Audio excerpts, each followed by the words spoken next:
அண்மை செய்தியை பார்த்துக் கொண்டிருக்கிறோம். அதிமுக சட்டப்பேரவை உறுப்பினர்களின் கூட்டத்தை உடனடியாக கூட்ட வேண்டும் என முதலமைச்சர் எடப்பாடி பழனிசாமியை சந்தித்த பிறகு 8 சட்டமன்ற உறுப்பினர்களும் முன்னாள் அமைச்சர்களும் தெரிவித்திருக்கிறார்கள். முன்னாள் அமைச்சர்கள் தோப்பு வெங்கடாச்சலம், செந்தில் பாலாஜி, பழனியப்பன் மற்றும் அவருடைய தலைமையிலான 8 எம்எல்ஏக்கள் முதல்வரோடு இன்று தலைமைச் செயலகத்தில் சந்திப்பு நடத்தினர். இந்த சந்திப்பிற்கு பிறகு அதிமுக சட்டப்பேரவை உறுப்பினர்களின் கூட்டத்தை உடனடியாக கூட்ட வேண்டும் என்று அவர்கள் கோரிக்கை வைத்ததாக தகவல் வெளியாகியிருக்கிறது. தற்போது அரசியல் விமர்சகர் சுமன் ஸ்ரீராமன் அவர்கள் இணைப்பில் வந்திருக்கிறார். தொலைபேசி வாயிலாக அவரிடம் பேசலாம். நன்றி திரு சுமன் ஸ்ரீராமன் இணைப்பில் வந்ததற்கு. 8 எம்எல்ஏக்கள் முதலமைச்சரை நேரடியாக சந்தித்து 2 மணி நேரத்திற்கும் மேலாக ஆலோசனை மேற்கொண்டு வருகிறார்கள். இன்னமும் கூட அந்த ஆலோசனையானது நடைபெற்று வருகிறது. கோரிக்கை மனுவை முதலமைச்சரிடம் நேரடியாக கொடுத்திருக்கிறார்கள். எம்எல்ஏக்கள் கூட்டத்தை உடனடியாக கூட்ட வேண்டும் என்று. அதிமுக அம்மா அணியில இது போன்ற நிகழ்வுகளை நீங்கள் எப்படி பார்க்கிறீர்கள்? இது எதை நோக்கி சென்று கொண்டிருக்கிறது என்று பார்க்கிறீர்கள்? இல்ல, இது மிகவும் ஒரு எதிர்பார்த்த ஒரு நிகழ்வு. இது அழுத்தம் கொடுக்கறதுக்கான ஒரு முயற்சியாக நம்ம பார்க்கலாம். ஏன்னா ஏற்கனவே நமக்கு முன்னாடியே தெரியும் சில சட்டமன்ற உறுப்பினர்கள் அந்த ஒரு அதிருப்தியாளர்கள் இருக்கிறார்கள் அப்படிங்கிறது நம்ம முன்னாடியே தெரிந்த ஒரு விஷயம். அவர்கள் இப்பொழுது ஒரு எண்ணிக்கை கொஞ்சம் கூடி இருக்கலாம். அந்த எண்ணிக்கை கூடினதுனால முதலமைச்சரை சந்திச்சு கொஞ்சம் அழுத்தம் கொடுக்கறதுக்காக ஒரு முயற்சி செய்யறாங்க அப்படிங்கறத எடுத்துக்கலாம்.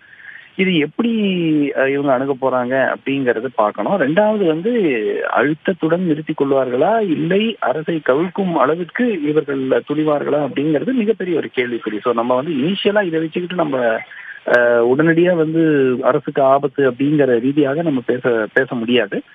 பொறுத்திருந்து தான் பார்க்கணும் எந்த அளவிற்கு இவர்கள் இந்த அதிருப்தியை எடுத்துக்கொள்ள போகிறார்கள், முன்னெடுத்துக் கொண்டு போகிறார்கள் அப்படிங்கறத பொறுத்திருந்து தான் பார்க்கணும். இப்போ ஒரு நம்பிக்கை வாக்கெடுப்பானது நடைபெற்று அதுல இந்த அரசு தன் மீதான நம்பிக்கையை நிரூபித்து இருக்கிறது. சட்டப்படி 6 மாதங்களுக்கு எந்த விதமான பிரச்சனையும் இல்லை என்கிற போது அந்த 6 மாதங்களுக்குள்ளாக இது போன்ற அழுத்தங்கள் எதற்காக கொடுக்கப்படுகிறதுன்னு பார்க்கலாம். இல்ல, நிச்சயமா உங்களுக்கு ஏற்கனவே தெரியும். அதாவது சிலருக்கு அமைச்சர் பதவியோ இல்ல வேற ஏதேனும் ஒரு பதவி ஆசை இருக்கலாம். அது ஒரு தவறான ஆசைன்னு கூட சொல்ல முடியாது. ஒரு நியாயமான ஆசை. எல்லாருக்கும் அரசியல்ல ஒரு பதவி ஆசை இருக்கக்கூடும். அந்த காரணமாக இது ஒரு வீக் அரசு அப்படிங்கறத உணர்ந்துட்டு அவங்க அந்த 8 பேர் 7 பேர் கட்சி மாறினா அதாவது அரசுக்கு எதிராக வாக்களித்தால் அரசு கவிழக்கூடிய ஒரு சூழலில் தான் இருக்கிறது அப்படிங்கிறத தெரிஞ்சுக்கிட்டு அந்த மாதிரி ஒரு அழுத்தம் கொடுக்கறதுக்கான ஒரு முயற்சியா பார்க்கலாம். உடனடியாக இது இதனால அரசுக்கு ஆபத்தா அப்படிங்கிறது உடனடியா சொல்ல முடியாது.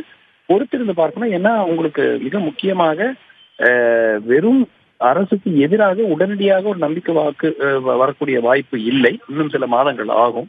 ஸோ அதனால உடனடி immediate risk to the government ஒன்றும் இல்லை. சட்டமன்ற உறுப்பினர்களின் இது போன்ற ஒரு அழுத்தம், இன்னொரு பக்கம் எதிர்க்கட்சியிலிருந்து சொல்லப்படும் கூடிய தொடர்ச்சியான புகார்கள், இதெல்லாம் முதலமைச்சர் எடப்பாடி பழனிசாமி எப்படி எதிர்கொள்ள போகிறார்? அவர் முன்னாடி இருக்கக்கூடிய சவால்கள் என்னென்னு நீங்க நினைக்கிறீங்க? இல்ல, மிக முக்கியமான சவால் அதிருப்தியாளர்களை எவ்வாறு சமாளித்துக் கொண்டு ஒன்று சேர்த்து கொண்டு செல்வது, கட்சியையும் ஆட்சியையும் எப்படி நடத்த முடியும் அப்படிங்கறத மிகப்பெரிய ஒரு சவாலாகத்தான் அவர் இப்பொழுது சந்தித்துக் கொண்டிருக்கிறார். அடிப்படையாக அதை தவிர லாங் டேர்ம், அதாவது ஸ்ட்ராட்டஜி என்ன இருக்க போகுது? இந்த இரண்டு அணிகளும் ஒன்று சேர போகின்றனவா?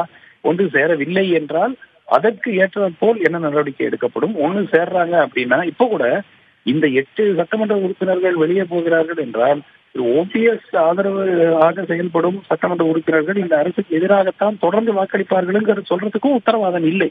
ஏன்னா ஒரு முறை 2 முறை சமீபத்தில் திரு ஓபிஎஸ் அவர்களே சொல்லியிருக்கிறார், இந்த அரசை கவிழ்க்கும் முயற்சியில் நாங்கள் ஈடுபட மாட்டோம் அப்படின்னு சொல்லியிருக்கிறார். ஸோ அதனால இந்த 8 சட்டமன்ற உறுப்பினர்களுடைய சந்திப்பினால் அரசுக்கு உடனடியாக ஆபத்து என்று நான் நினைக்கவில்லை. ஆனால் நிச்சயமாக இது ஒரு சவால். அதை எப்படி முதலமைச்சர் சமாளிக்க போகிறார் என்று பொறுத்திருந்தான் பார்க்க வேண்டும். நன்றி திரு சுமன் ஸ்ரீராமன், இணைப்பில் உங்களுடைய கருத்துக்களை பகிர்ந்து கொண்டமைக்காக.